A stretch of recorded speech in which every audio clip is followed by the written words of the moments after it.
కేంద్ర ప్రభుత్వం మావోయిస్టులపై సైనిక దాడులాపి శాంతి చర్చలు జరపాలని డిమాండ్ చేశారు ప్రజా సంఘాల నేతలు. హనుమకొండ జిల్లా కేంద్రంలో కర్రెగుట్ట ఆపరేషన్పై నిరసన తెలిపారు. ఆదివాసీల గూడాల్లో బలగాలు మోహరించి అణచివేస్తున్నారని ఆరోపించారు. ఆదివాసీల అడవి హక్కులను కాలరాస్తున్నారని ఫైర్ అయ్యారు. శాంతి చర్చలకు రావాలని మావోలు కోరుతున్నా కేంద్రం స్పందించకపోవడం కరెక్ట్ కాదన్నారు. వెంటనే కాల్పులు ఆపి చర్చలు జరపాలని కేంద్రాన్ని కోరారు.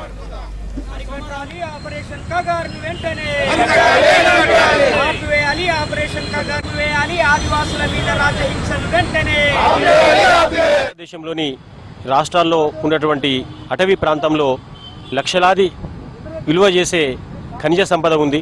ఆ ఖనిజ సంపదను కార్పొరేట్ శక్తులకు దారాదత్తం చేయడానికి మాత్రమే ఈరోజు కేంద్ర ప్రభుత్వము ఆదివాసుల మీద యుద్ధాన్ని ప్రకటించింది. ఆ ఖనిజ సంపదను వెలికితీయడానికి కేంద్ర ప్రభుత్వము కార్పొరేట్ సంస్థలతో ఎంఓయూలు ఏర్పరచుకున్నప్పటి నుండి ఆదివాసులు ఆ ప్రాంతంలో నిరసన వ్యక్తం తెలియజేస్తూ ఉన్నారు.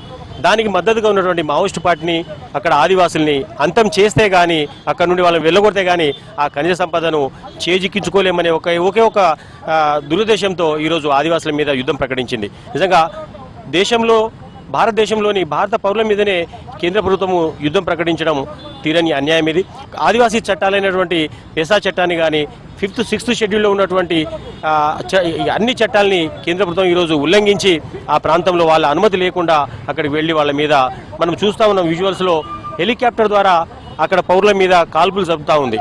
నిజంగా ఇది జీవించే హక్కును ఆర్టికల్ 21ని కేంద్ర ప్రభుత్వము ఉల్లంఘించి రాజ్యాంగాన్ని ఉల్లంఘించి ఈరోజు ఆ ప్రాంతంలో మానకాండం కొనసాగిస్తూ ఉన్నది. కాబట్టి వెంటనే మావోయిస్ట్ పార్టీ నుండి వచ్చిన శాంతి చర్చల యొక్క ప్రతిపాదనను పునరాలోచించి శాంతి చర్చల